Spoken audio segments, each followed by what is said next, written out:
Anyone doing anything on AI, this is the right time, to be honest. Real disruptors are going to be companies who build with Gen AI as the base. I mean, who build on top of these LLMs with their AI native companies.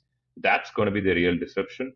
So, yes, this is the era for startups, to be honest. And the amount of learning that I don't know how you feel, the amount of learning I feel like I have had just because you're in this space. But man, this is here.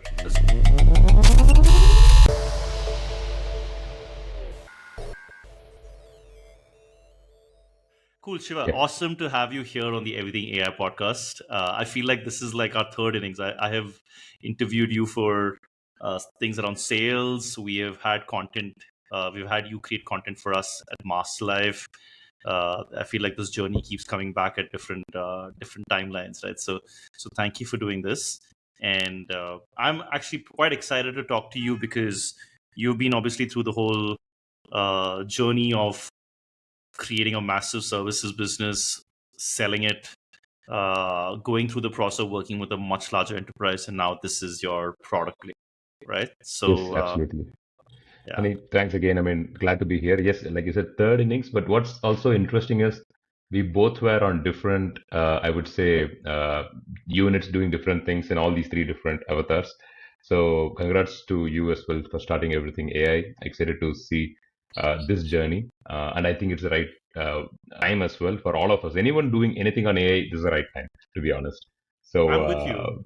yeah, And the amount of learning that I don't know how you feel, the amount of learning I feel like I have had just because you're in this space.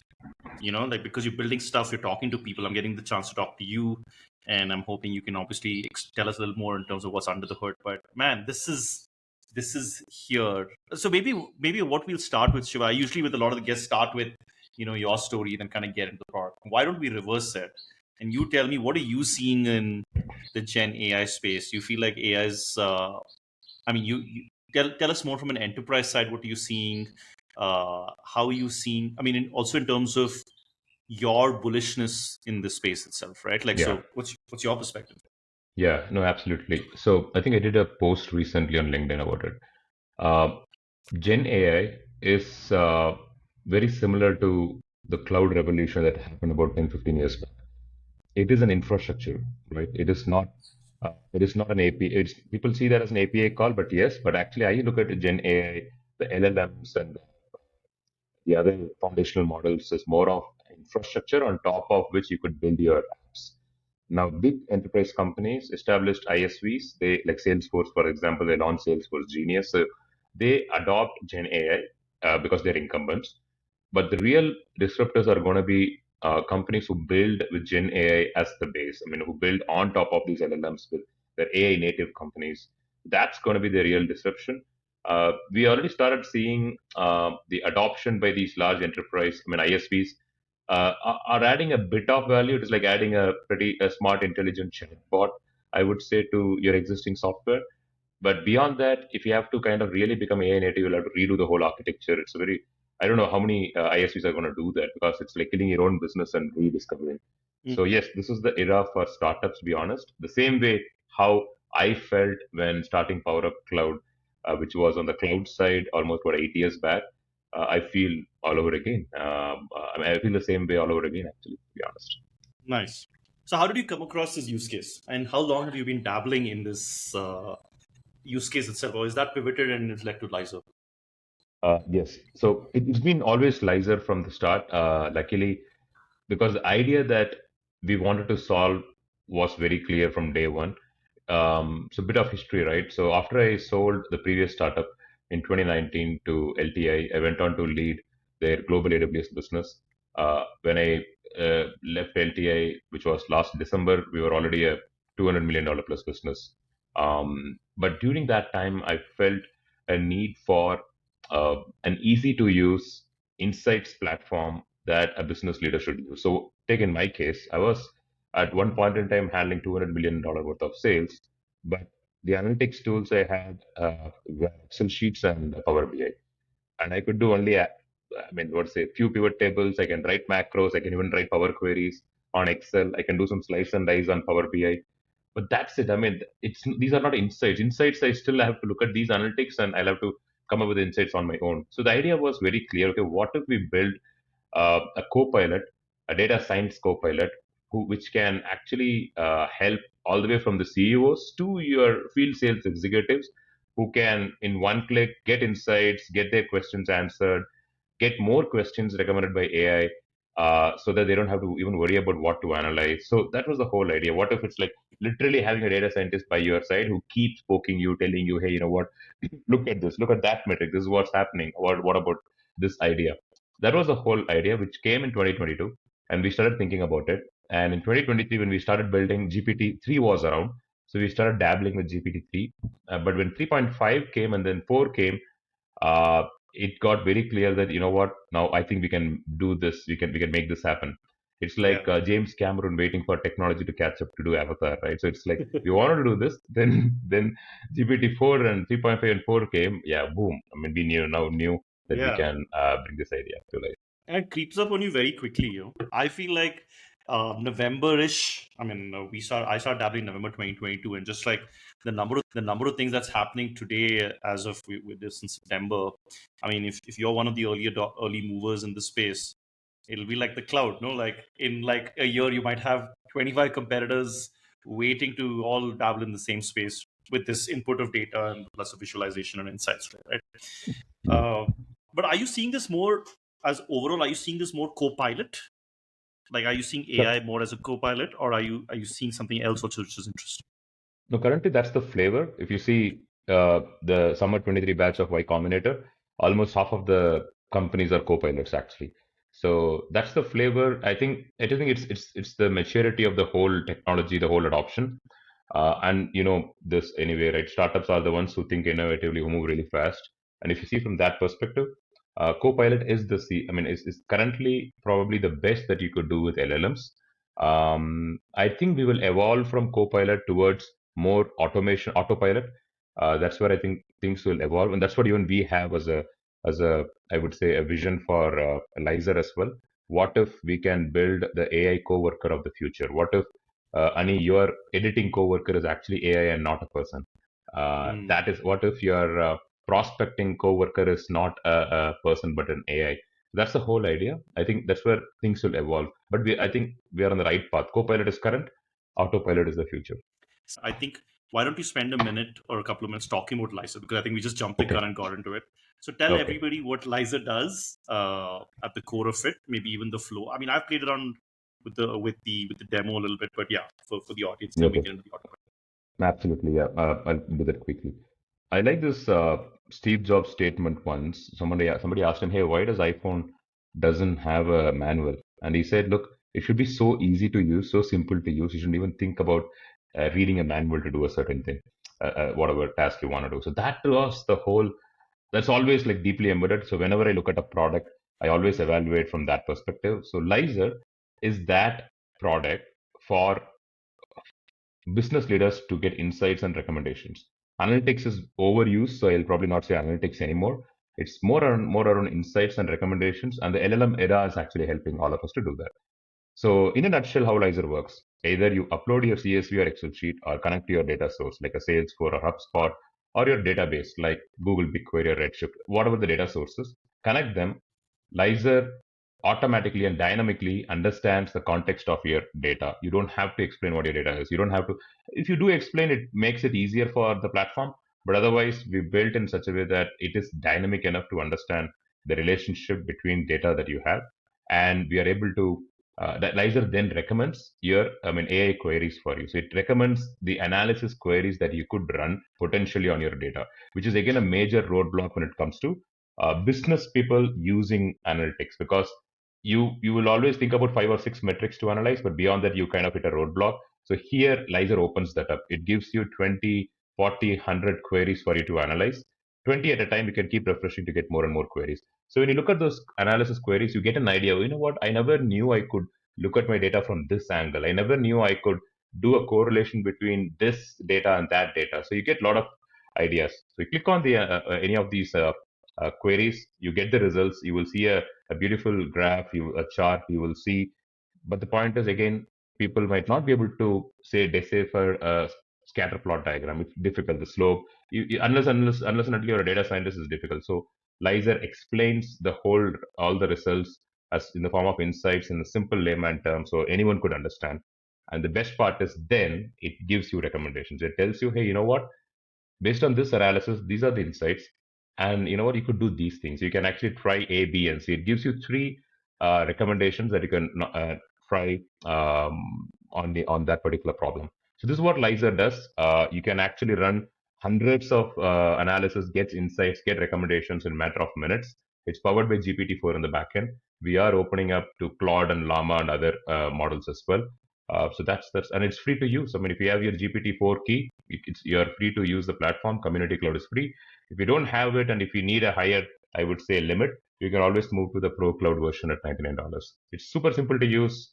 And like I said, the design principle of Steve Jobs is always in our mind whenever we build Yeah. anything. No, no. I thought your product is pretty cool, and I haven't seen one on the data side, which is really nice to see. And I feel like the more we amp up Lyzr, you'll start seeing more players maybe in the space. But I'm curious to hear. I have maybe a few technical questions, and then maybe Yeah. we can get to the other stuff. So, when I input, let's say I place my. By the way, does it accept all formats? Doesn't matter whether it's CSV, Excel. Does it have or PDFs as well, or does it have to be like Yeah, a no, data yeah. source? Good question. Yeah, currently structured because we want to first really nail the structured part, which is why we are looking at databases, APIs from Salesforce and HubSpots of the world, from ServiceNows of the world, and your Excel sheets and the CSV files. Once we do this, then we are planning to move to the PDF ones. So my understanding is, and is there a limit on the number of data sources I can connect to? No, not right now. In Community Cloud, you can connect up to 10 datasets, I think. In the Pro Cloud, you can connect up to 25. In the enterprise version for enterprise companies, it's literally unlimited. You can connect any number. Tell us a little bit about Community Cloud. Why do you call it CC? CC because we really want, I mean, the whole idea was to help business folks be self-reliant, be I mean, have a self-service platform to do their own job. I've come across so many account managers, marketing managers, finance managers. I'm talking about these are mid managers. They're not even senior managers, and even senior managers to some extent.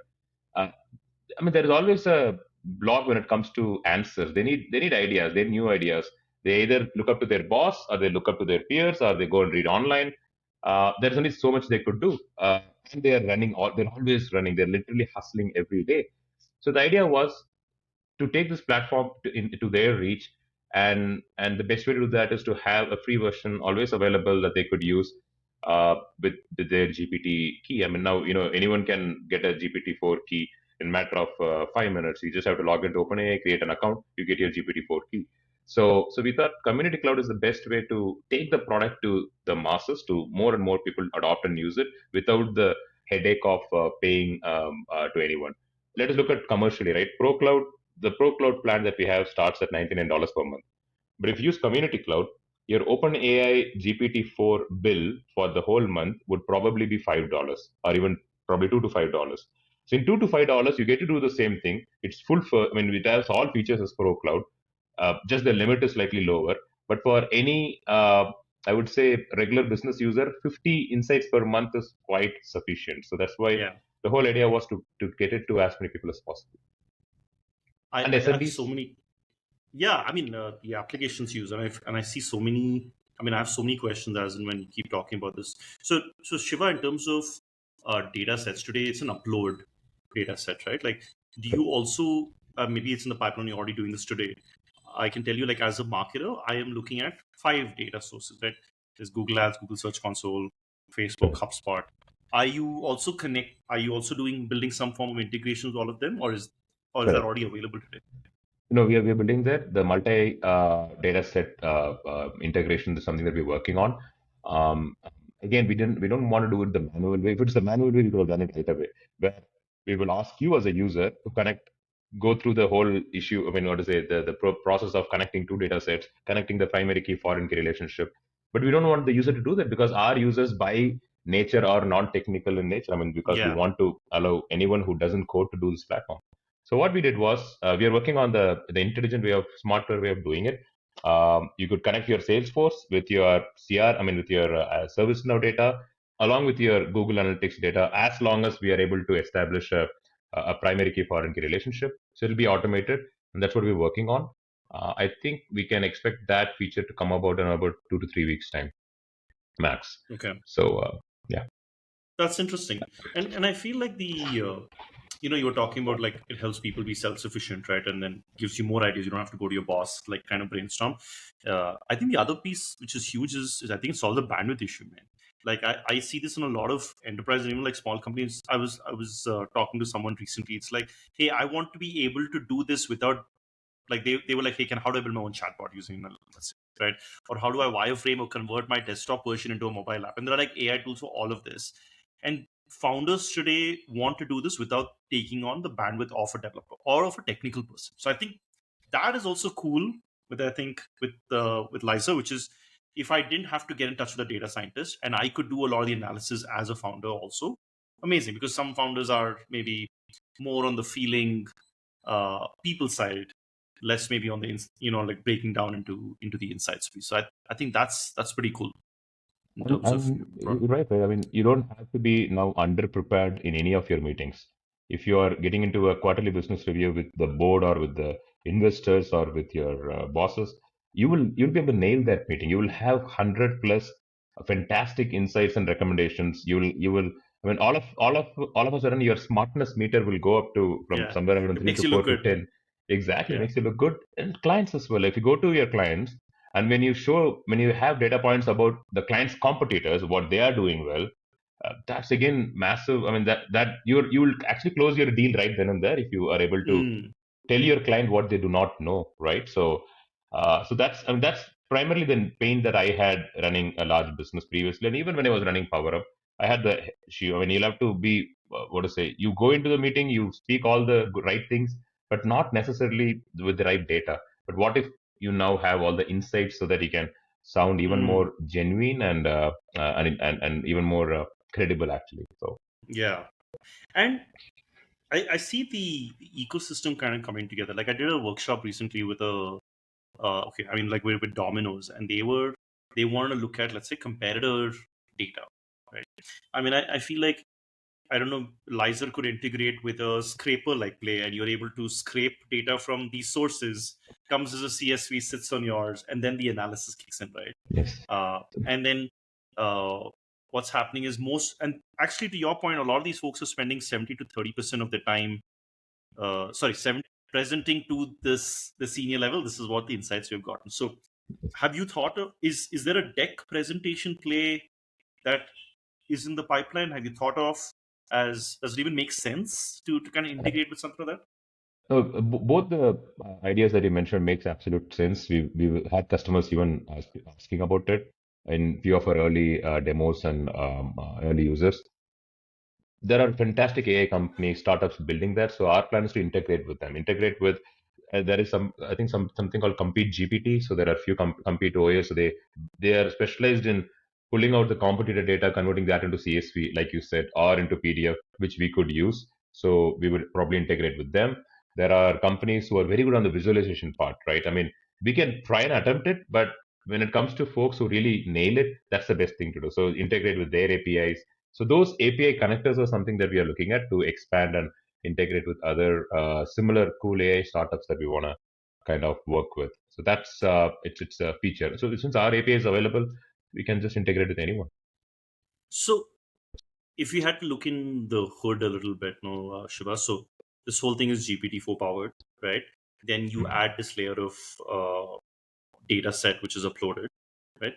What else happens behind the scene for me to be able to see an output?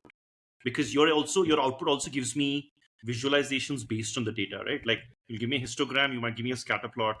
So where is all of that coming from? Okay, good question. Now this is where we need to understand the power of GPT-4, and very few companies get there, and they're nailing it really really well. So what we do here, we get your data. Imagine you have your CRM data, right? We get, and once you upload it, I mean, we show you the queries that you could, the type of analysis that you could run. You like few analysis, you click one of them, and we are able to execute that on your data set. So far there is no GPT play here because we are suggesting queries. We use GPT there, but it's not. We are not necessarily utilizing the power of GPT there. You could still do that with any other NLP software. We show you the analysis queries, you click on them, you run it. In the backend, it's a Python code that converts the natural language into a code that can execute the necessary analysis. And we show you the graph. Until this point, there's no GPT. Now we bring GPT in to convert that visualization, the chart, into insights in very simple language, so that anyone could understand, all the way from the CEO to a data analyst to a data scientist to a field sales executive. Anyone could understand. That's where we use GPT, probably to some extent. But the real value is the next part, the recommendation. Now we need to understand, right? GPT is trained on what, 1.2 billion parameters. I think 170, 170 170. billion, Sorry, 175 or 11. something. 175 billion was 3.5. Okay. GPT-4 is 11 trillion. So it's massive, massive, right? 11. I'm getting it right. 11 trillion parameters. Yes. So the point is, the amount of context, the knowledge that GPT holds is fantastic. So what if we take that knowledge and apply on your data?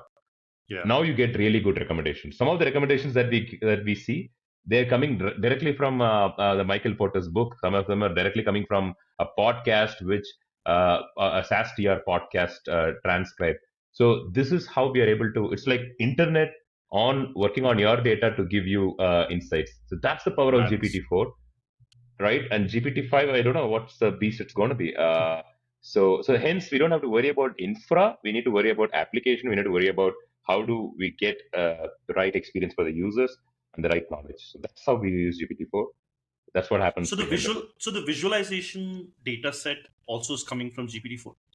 No, the visualization is an open source library, Plotly at this Okay. point and that we're using. So you don't need GPT-4 at all. I mean, if you are using GPT-4 for all of those, it's like you're overcooking the whole thing. Waste. Mm. Yeah, you're probably not utilizing the power of GPT-4.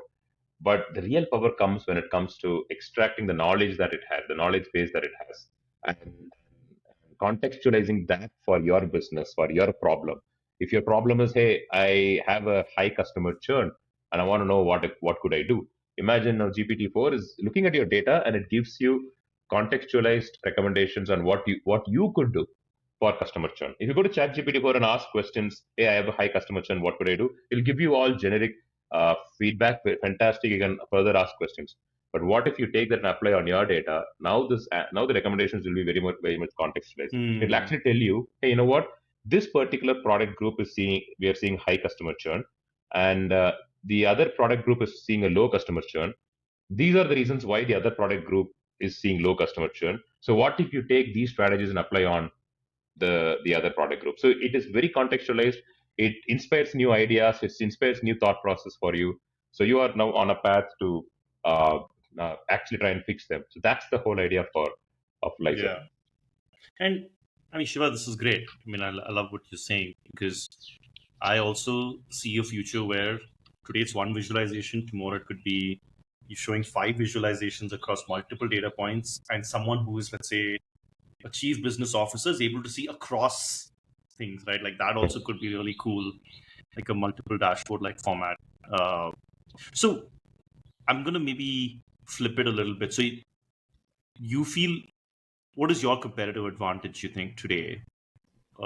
This is my concern also a little bit, not concern, but like today I'm seeing like 20 players just in from the text generation space that are trying to do something similar, and who has built a good brand, who's built distribution early on, the marketing is kicked in, has all kind of gravitated towards that, and then usually you have one or two players that stand out, right?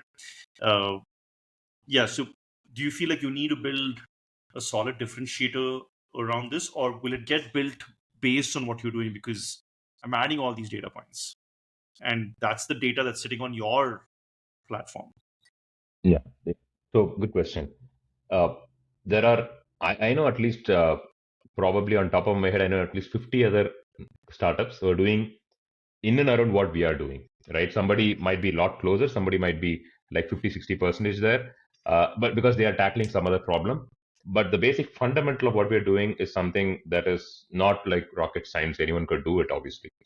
Uh, in my opinion, I mean, if we go for differentiators, that is more of a VC game that you have to play. Okay, if you need to raise money, because the very first question that VC is going to ask, which they have asked me like at least 40 times the last few months, is, hey, what is your differentiator? Why are you different from A, B, and C? That probably is not the right way to, in this current scenario, given that technology is widely available, given the fact that you can start a startup in about a week's time, Mm. uh, given that you can get to 20,000 GitHub stars in like matter of a week. So this is not the right time when it comes to chasing differentiators. It's about chasing customers now.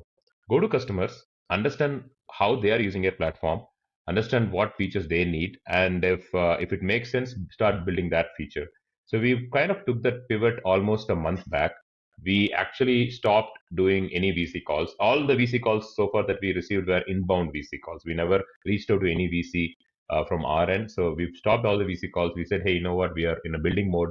We don't want to raise fund right now. We want to go to market. So what I'm trying to say is, let's not chase differentiators. Let's not try and chase, hey, why am I different from another person? That is something that an AWS and Azure would do because they are fighting for the market share. Here we are fighting for our first 100, 500,000 customers, and there are so Yeah. many customers Yeah. who really want good products actually. So hence, yeah, our pivot right now is more towards customers, what they like, what additionally they would want to see. How can we move from Copilot to an autopilot? That is where we are trying to, we always Hmm. think about how do we move to autopilot. What if we are one of the first few companies who move into the autopilot mode? And I'll give you an example about autopilot shortly, but that is how we are thinking about the whole thing. Yeah. Actually, we started with autopilot, and then we kind of got into the specifics of what Lyzr does. And maybe we'll get to the autopilot in the last segment. As you're not, I mean, I'm sure people are clear about Indonesia being like the next big market, right? Like Correct. there's 300 million people and stuff, but the paying capacity is there. There is there a lot of enterprises also have. So uh, I see Southeast Asia outside of all the stuff that you're doing. But how are you looking at enterprise for you? Or is Yes. I'm assuming the customer's enterprise, but are you looking at specific geographies first, or are you saying or Yeah. agnostic? A good question. So customers are both enterprise and SMBs. SMBs because take my previous avatar, Power Up Cloud. At one point in time, we crossed $1 million revenue. We had a huge CRM, huge ticketing platform, incident management platform. So even for somebody like me and that avatar, this platform will be useful because in my previous startup, I could never afford a data scientist to work with me. So I will obviously have to rely on something like Lyzr to help, to be that sounding board, to be the second brain for me, telling me, you know what, look into this, look into that. So SMBs and enterprise, but again, the whole product is built with enterprise in mind because the security aspects is kind of is something that they need, GDPR, SOC 2, etc. So we are getting there, but we are keeping enterprise in mind, and that's why we also released the hosted version, fully hosted version, so where you can run the whole platform in your cloud, be it AWS or Azure, and all data resides within your cloud. You can integrate to the Amazon Bedrock or any other Google Palm, for example, and you can run the platform locally. So we have the enterprise Nice. version, so don't have to worry about sharing it with SaaS outside. From a market standpoint, we have two focus. One is the US market, and the other one is Europe plus Asia Pacific market. So that is how we kind of divided our focus. So I primarily spend a lot of time in the US market since I'm here in New York, and my team, the sales team from India, the media team, they focus in Europe plus Asia Pacific market. Asia Pacific massive market, we cannot even ignore at any point in time. Power Up Club, we built our business in Singapore, so I love because it's early, they adopt fast, they move fast. The ticket sizes might vary between a US and Asia Pacific, but the sheer volume is going to be, Hmm. easily make up for it. So that is how we've kind of divided at this point in time. And if the market matures, then we may probably even further go into US and Europe and APAC. Currently, Europe and APAC are one market for us. Nice. I didn't realize you were in the US as of now. It's Yeah. supremely early for you, isn't it? It's as of now No, 6 a.m. yeah, no, I think for the last 2 years, I've changed my lifestyle a bit. So I get up at 3:30 in the morning so that I can spend a lot of Madness. time with the India team. So I've been up for 2.5 hours now, actually, to be honest. Yeah, you look pretty fresh. Yeah, yeah. And the funny part is, we had decided we'll chat at 4, and you were like, no, no, let's do 3. Yes. so, so that's good to Exactly. see. Wow. Yeah. So you're sleeping at And what time lately? 8 to 8:30, probably between 8:30 to 9, I doze off. So it allows me to get up at 3:30. Today I'm speaking to you, but otherwise I'll take my bike out or I will go to gym. Then I come and speak to the team. So I think the lifestyle kind of works so far. So Nice. as long as I'm able to maintain it, I'll kind of run with it. Yeah, you're almost in the Mark Wahlberg territory, which is Hey, I that feel guy is like The crazy. Yeah, Rock and all these guys get up at like 5 to 5:30. Kevin Hart's of the yeah. world, and then you're in the 3:35. What is Credit that goes like? to my credit Yeah, goes to my kid and my wife. My kid, if my kid doesn't want to sleep at 8, then I'm screwed. So credit goes right. to him. Credit goes to my wife because she sleeps at around 10ish. So she doesn't complain about me going to bed early. So really, credit goes to both of them. But you know Nice. what? Getting out 3:30 is surreal. You go out, you take your bike out. You're literally Yeah, the only soul on the road. I ride along the Hudson all the way up and come back for an hour. Yeah, it's pretty mental. surreal. I mean, the best part is I hop onto a podcast. I listen. A lot of ideas come. The moment I come back, I start writing like really fast. I don't want to forget all those ideas I got. That's it's good. It's surreal. Sometimes if you're feeling unwell, if you don't want to go out, you can actually get to your desk and get a lot of things done. Mm. But I'll be honest, it is very difficult to do this in India when I was in India because our lifestyle is always towards end of the evening. Like we tend to get into late evening. It's very difficult because our culture is that. In the US, because things shut down at 8, it makes sense. But Yeah, otherwise, yeah, yeah. But it's getting up also a 3:30 is West thing. I mean, you're obviously on the extreme side of things, but I think being on the West, I mean, the fact that they start the day mostly at 8 a.m. Right? That correct. itself is new. In India, Bangalore is 10 is good. Like you Then showed is up at 10 is good. So I think that's maybe it's a West East thing. West trying to catch up with like Yeah, the probably I'm just East. saying I'll just try and enjoy as much as this what allows me. I don't know when the day will come and I have to start getting up late, but Yeah, so far so good. so good, man. I mean, maybe that's the takeaway in all of this, rather than Absolutely. anything else. Okay, so let's talk about the persona a little bit for the the person that is potentially going to be using your product, right? Yeah, And he or she they're going to use a suite of products, right? So how are you seeing the application from a place of how is someone's day to day going to look like with a lot of these AIs? And yeah, you could good pick any question. persona Yeah. uh, and tell me, yeah, Good. So the ideal customer persona for us was somebody who kind of always looks at and works on like something like a CRM data or service tickets because these are the two major telltales for any company. How good is your sales pipeline? How good is your customer service? Those were our ideal customer profiles. We started building for the business users like sales managers, sales VP of sales, chief business officers, VP of customer service, a customer service manager, territory managers. That's the whole idea. Customer facing because they work on a lot of data. And to some extent, the delivery team as well, the chief operating officer, the chief delivery officers, etc. So it's all functional at this point in time, functional teams. So they are our ideal customer profile. But we also saw a lot of interest coming in from the data analyst community because most of the data analysts, they don't do data science. This platform allows them to do data science. So a lot of data analysts, we started getting, I would say, views from data analyst community as well and to some extent even data scientists as well because now they can use Lyzr and get three-fourths of their job done through Lyzr in one click because data scientists they also spend a lot of time in descriptive statistics, the simpler form of data science analytics. So they can do all of that with Lyzr in few clicks, so that they could spend their time in really those complex data science tasks. So that's why while we build for business users, we also see interest coming in from data analysts and the data scientists. So in its current avatar, Lyzr, as you see today, it is, I would say, most useful for a business leader or a data analyst. Since you're speaking about persona, I think we are getting into the right track. We are working on the personas now. So we are planning to launch Lyzr for SaaS CEOs in about a month's time. So that'll be only for SaaS CEOs. So they will be able to track all their top 10 metrics like MRR, ARR, ARPU, CAC, LTV, MTTR, and there are a number of these terms. So they can track those metrics and they can further double click into just those metrics. Like if you look at MRR, feed in your target, the platform tells you where you are currently and what's the projected, which even Power BI and other platforms, even Salesforce too.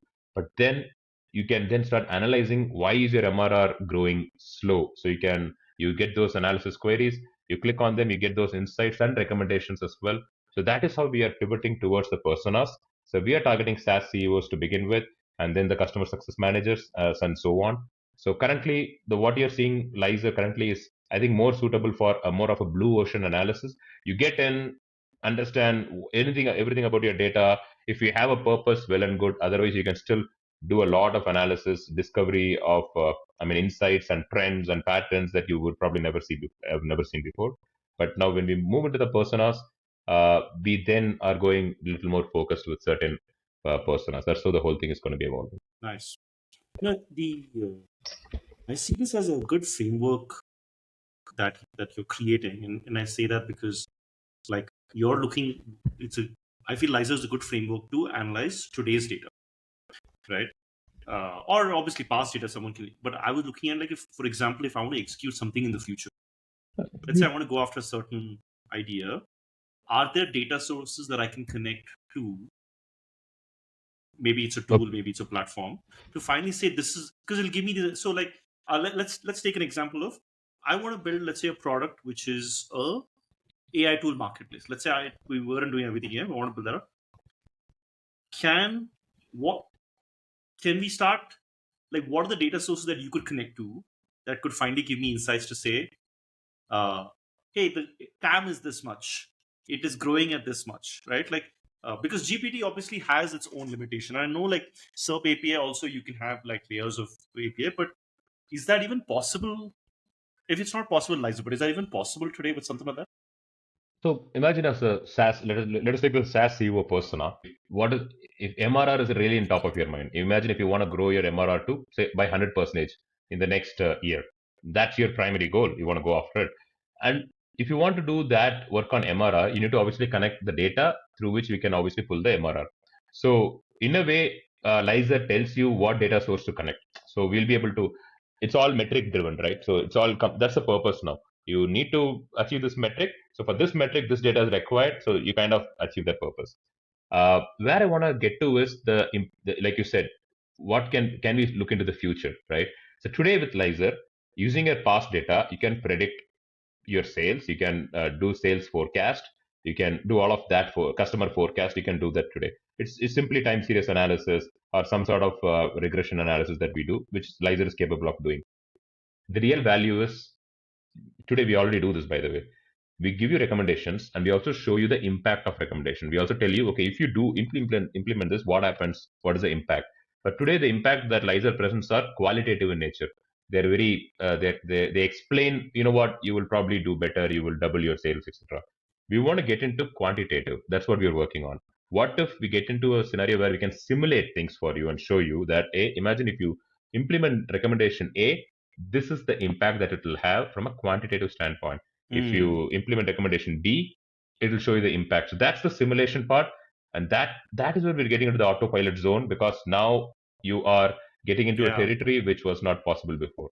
So Dude, yeah, you're that's the getting into flow. the you're getting into the McKinsey BCG uh, overlap, right? Like they are sitting on so much data. They're sitting on 50 years of data across industries.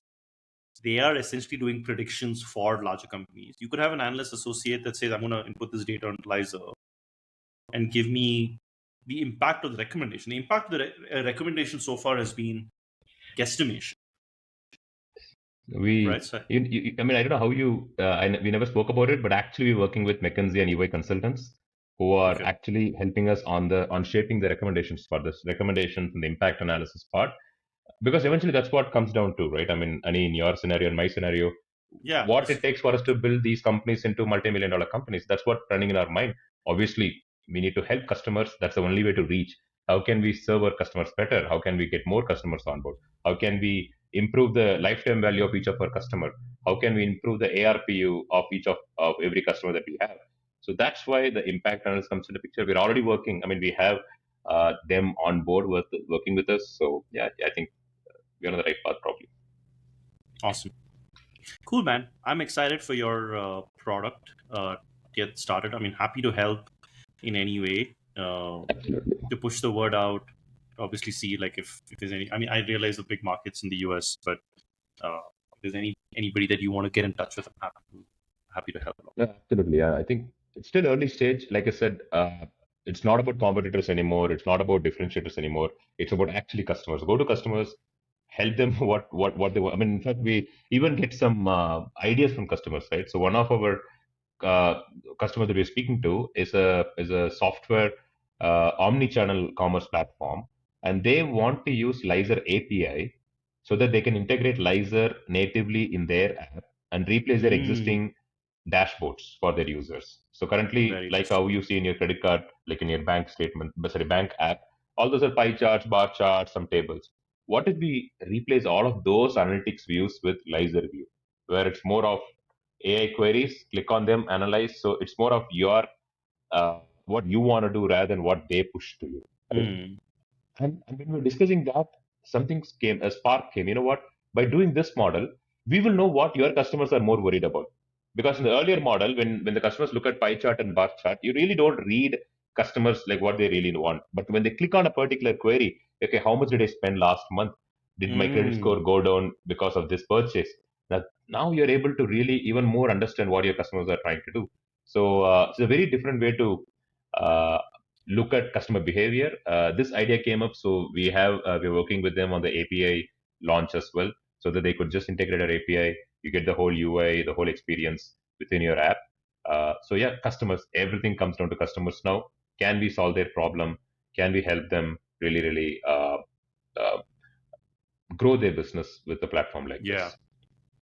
Shiva, maybe this is a basic question. What's the advantage for you when a company connects using your API? Or like you, I'm assuming it's just, is it more a data play, or is it like you, like with more API calls you could potentially make money also? Like where is Oh yeah, the, that's, yeah, so you said it API that way. calls are payable. Yeah, API calls are enterprise integrations. They are, I mean, it's a paid model. It's not a free model, obviously. So yeah, so we make money there when a company wants to integrate our API into their platform. Yes. Sweet. And one I don't know, one pretty cool thing that I'm really excited about is we are launching a light version of the platform as open source. You can just install that in your laptop, in your system, and run it in your browser, like how you run Jupyter Hmm. today, or run a Streamlit today. It's a very light version. It'll not have all the dashboard and other features. You can simply upload a CSV or Excel sheet, get the analysis queries, and do analysis. It's like one shot analysis, right? It's like run analysis, look at for yourself, and shut down the system. We are launching that. We're working on it. We are looking at about 6 to 8 weeks from now to get that out as well. So again, you don't have to pay anything, install and run. So this runs locally in your machine, so no worries about data and other issues as well. If you all you have to do is GPT-4, and once you launch the Llama plugin, you can obviously install Llama in your system, and you can run everything locally in your machine if you want. So yeah, So, and some companies have done it already. so question around this, around the API piece with ChatGPT, right? Like obviously when you connect and like the usage, as much you use ChatGPT, you're saying like there's a, I might end up paying $5, $10 over and above my free. Like today you have a free version, you have a $99 version, right? In the future, is it even possible if someone didn't want to pay anything over and above the API call, like over and above the subscription?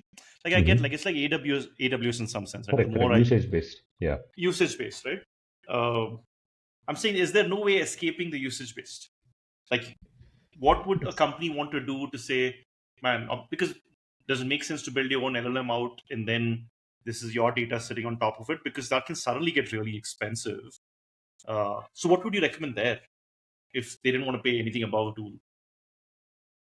No, no, I think it's like unfortunately, it's usage based everywhere, even ChatGPT, because that's the basic commercial model, right? I mean, you earn more, you pay more tax. Simple as that. So, and that's a business model that we don't have to reinvent. If you ask me, my opinion, be it AWS or ChatGPT, OpenAI, we see that's what they follow.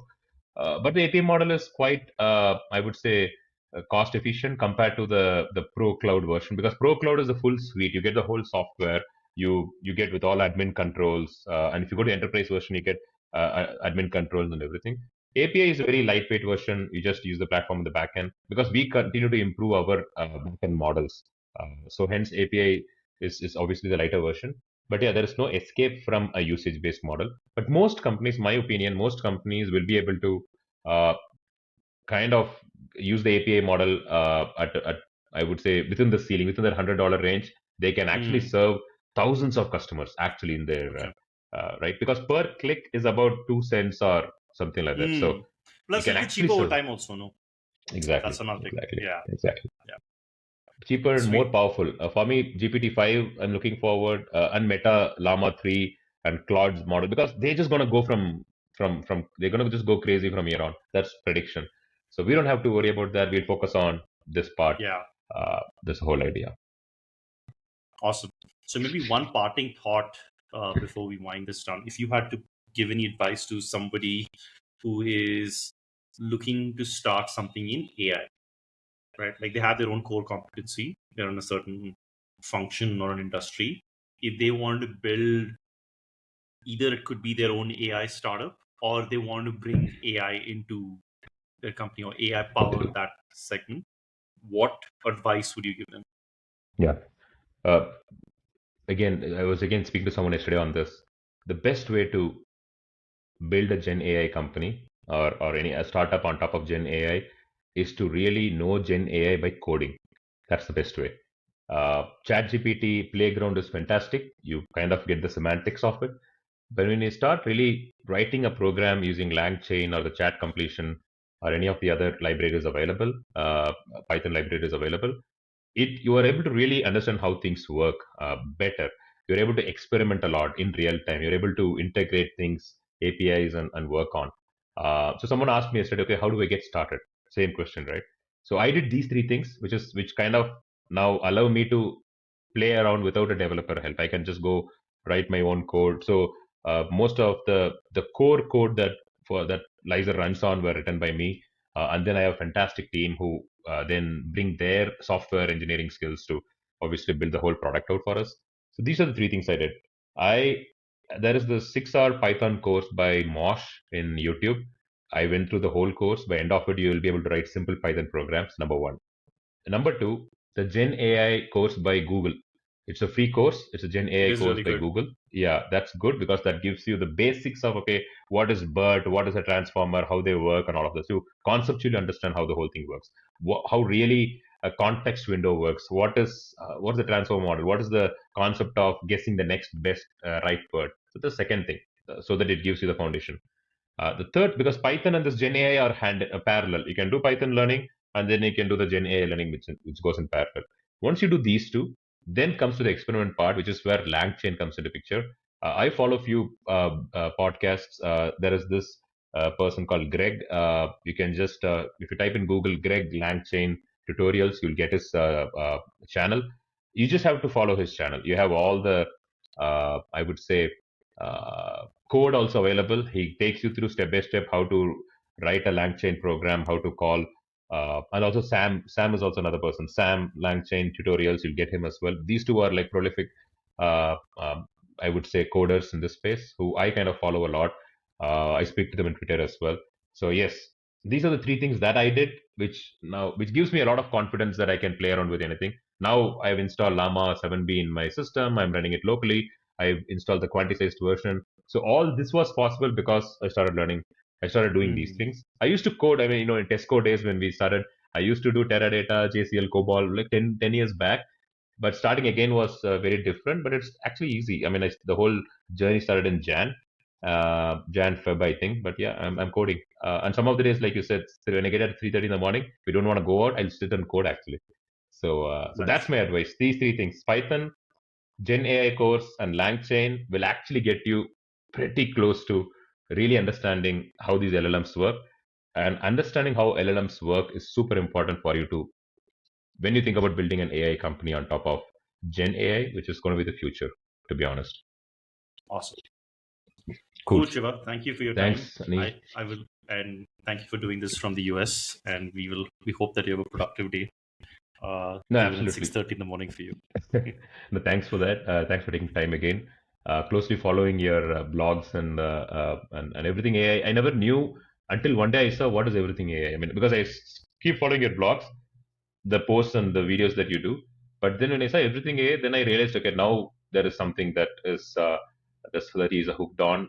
Then I went and saw, and that's why I keep sharing some of the examples I see here as well. Really excited. I think the space is just going to blow from further from here on. I have few Sure. ideas around what you're doing. I'll also share those ideas. But all the best, and let's be in touch. Probably meet Awesome. again here when we get our 100th customer, and probably we get to share you the journey of how we got from Yeah, 0 to 100. that'll be great. Thanks, Annie. Take Cool. care. Thanks, We'll Shiva. catch up. Sure. Bye. Bye.